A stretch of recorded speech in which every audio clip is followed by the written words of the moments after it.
Today, we're making delicious Japanese apple mochi, one of the softest, chewiest, and most irresistible desserts you can make at home.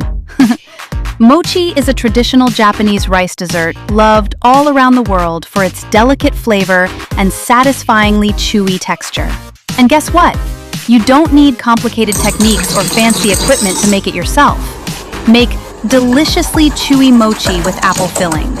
We'll guide you step by step, so even if this is your first time making mochi, you can still create a dessert that looks absolutely bakery-worthy. Today, we're combining fresh apples, creamy filling, and silky mochi dough to create the perfect sweet treat. The sweet and slightly tangy apple filling pairs beautifully with the soft, chewy outer layer.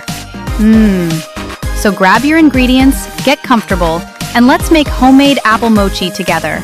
You're going to love this recipe. Don't forget to like the video, subscribe to the channel, and share this recipe with your friends if you enjoy it. Ready? Let's get started!